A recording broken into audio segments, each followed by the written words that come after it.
Most cities will never see one serial killer. Phoenix saw several.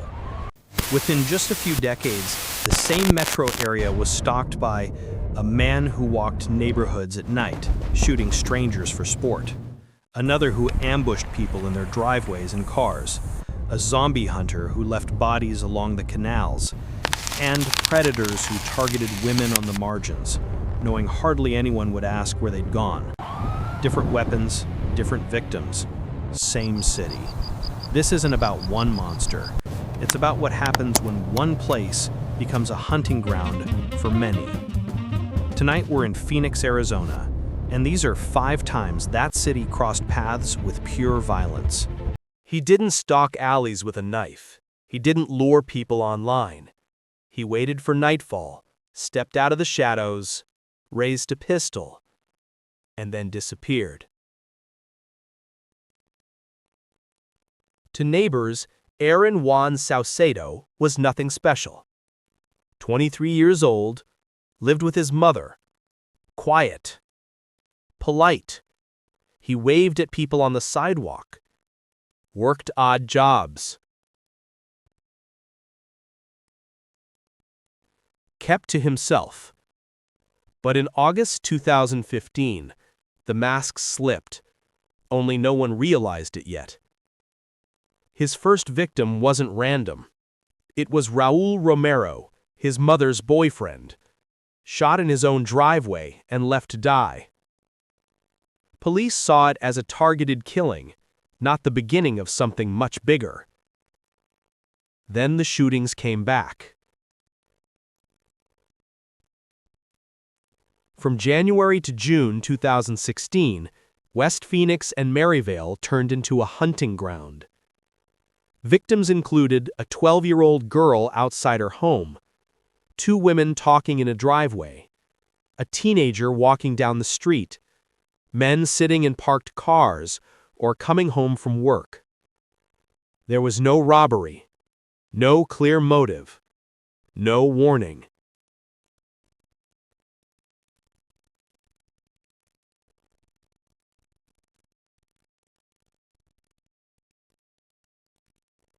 Just a man with a semi-automatic handgun, firing, turning away, vanishing.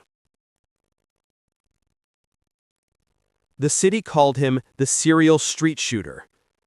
People stopped sitting on porches. Kids were rushed indoors at sunset. Basic things, walking to your car or standing in front of your house, suddenly felt like a risk.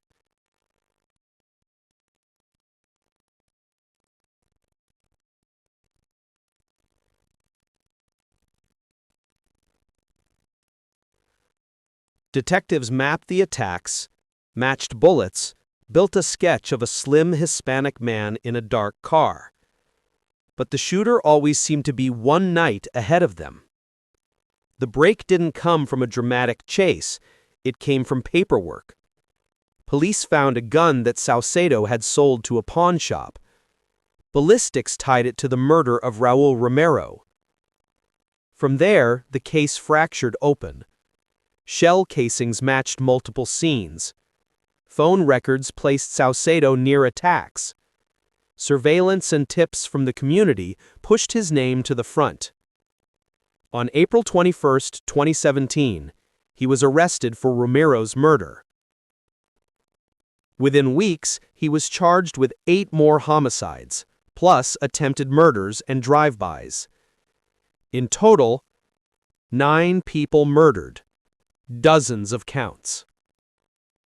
Prosecutors described him as methodical, detached, deliberate.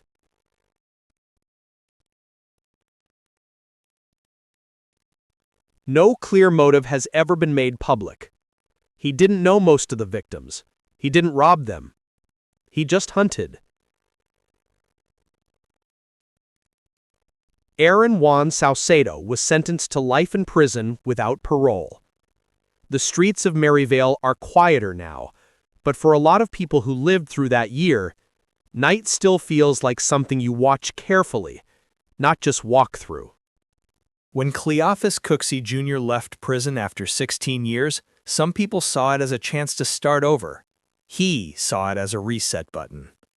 Cooksey was 35, the grandson of a respected civil rights leader, a man whose family name carried weight, dignity, activism, community.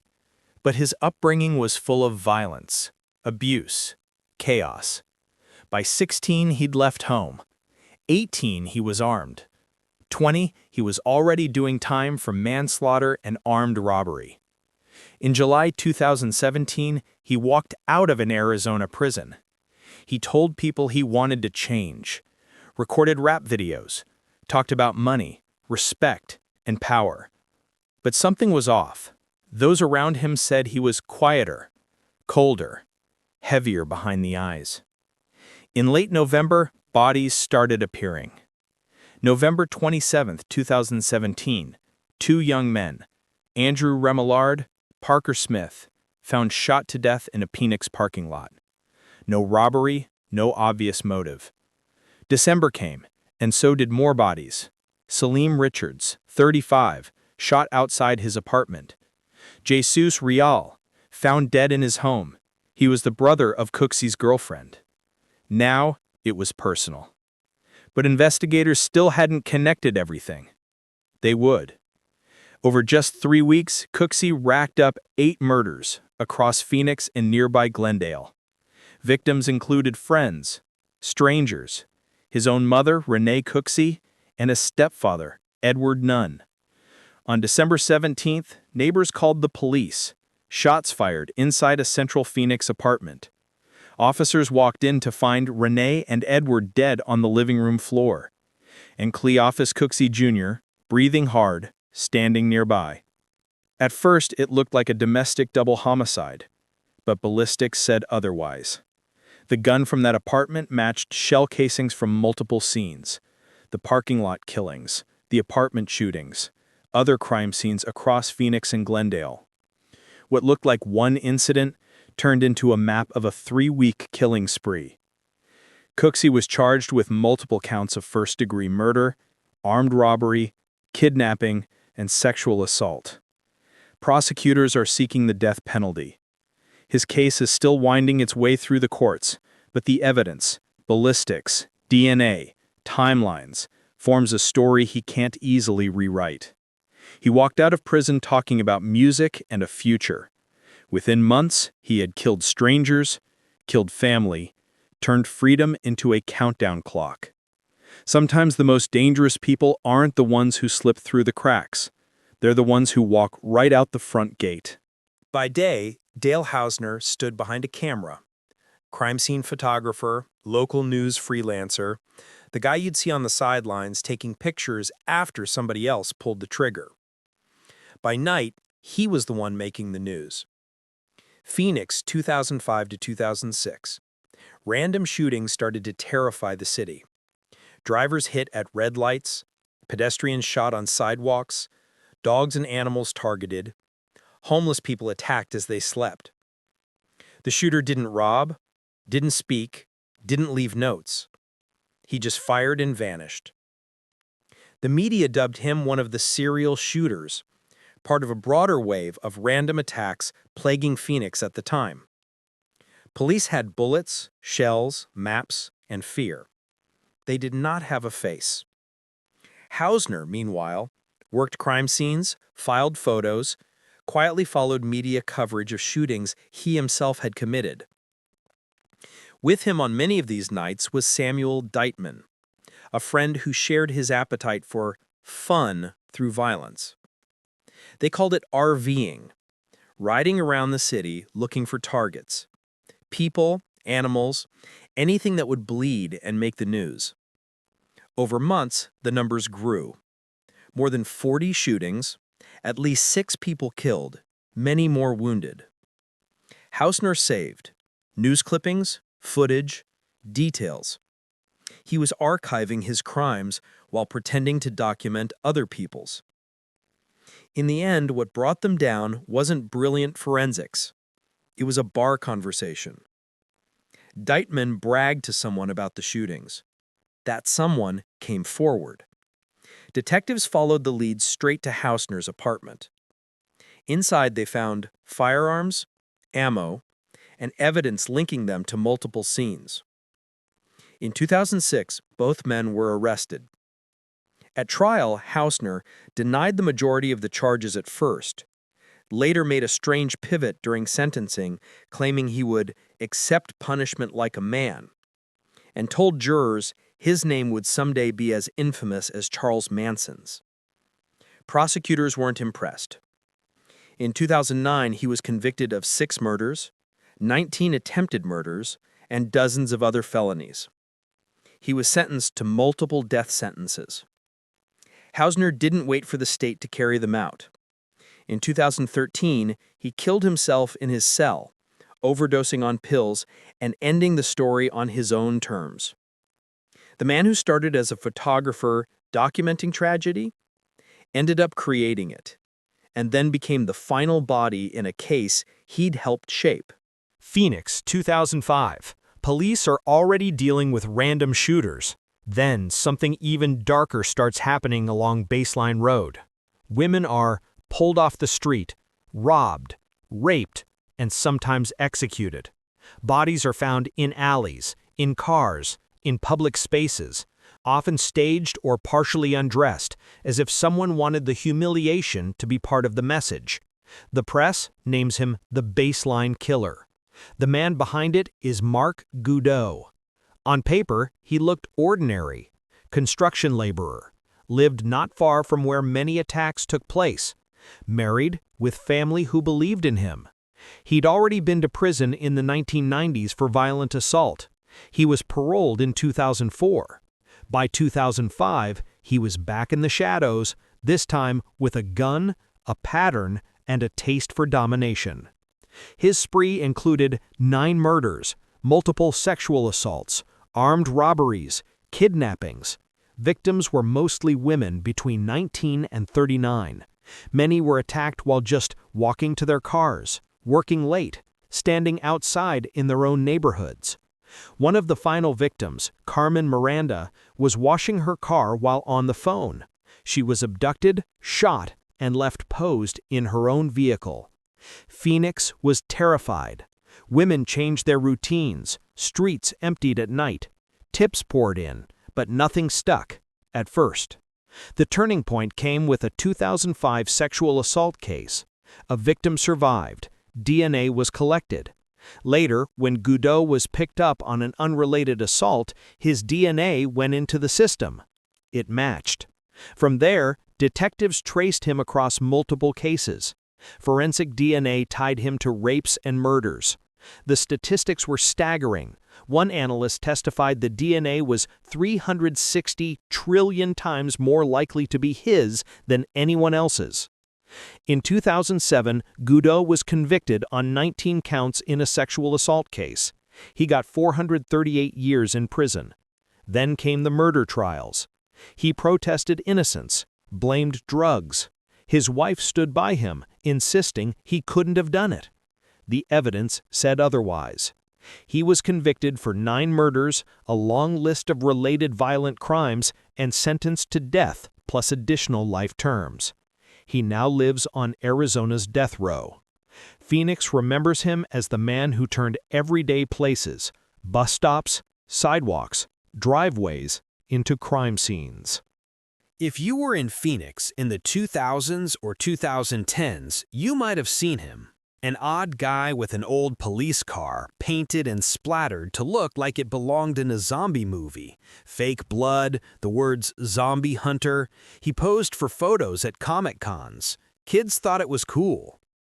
Behind the costume was Brian Patrick Miller.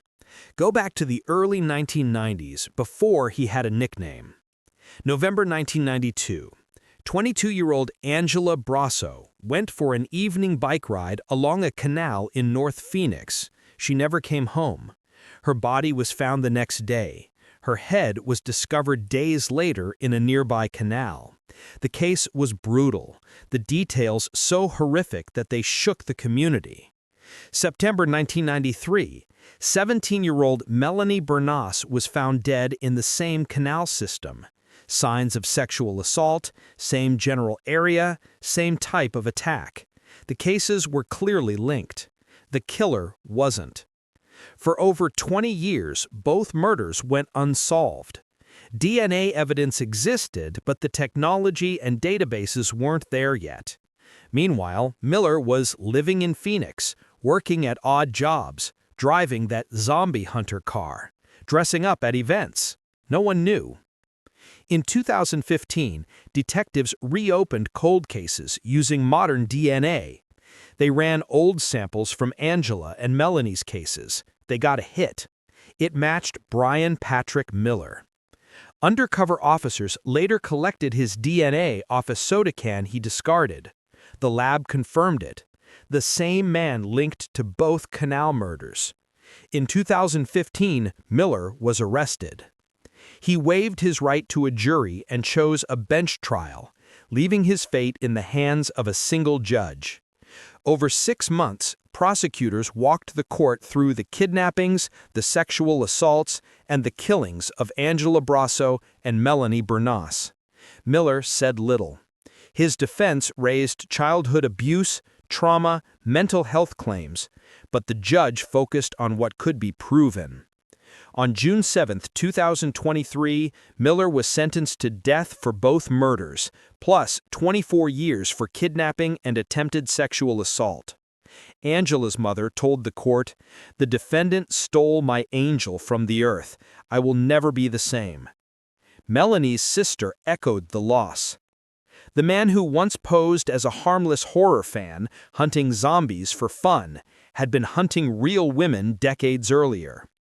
The canals are quiet again, but every bike ride along that waterway carries a shadow of what happened there, and a reminder that some of the strangest people you see in public are hiding something much darker than a costume. Phoenix isn't the only city with a dark past, but few places have faced this many predators in such a short span. One killed strangers on sidewalks. One stepped out of prison and started stacking bodies in weeks. One documented his own crimes with a camera. One turned Baseline Road into a corridor of fear. One hid behind a cosplay persona while 2 families waited decades for answers. Different killers, same city, same question. How many warning signs did we miss? Because behind almost every case tonight, there were prior convictions, past violence, abuse allegations, people who were worried but not believed or not heard loudly enough. If you're still watching, you're not here for shock. You're here to understand how patterns form, how systems fail, and how ordinary streets turn into hunting grounds. If you want more deep dive true crime stories like this, subscribe so you don't miss the next case, like the video if it helped you see these crimes in a new light, and let me know in the comments, which case stunned you the most, and do you think any of these men could have been stopped sooner? Thanks for watching. Take care of yourselves, take care of each other, and never ignore the feeling that something or someone isn't right.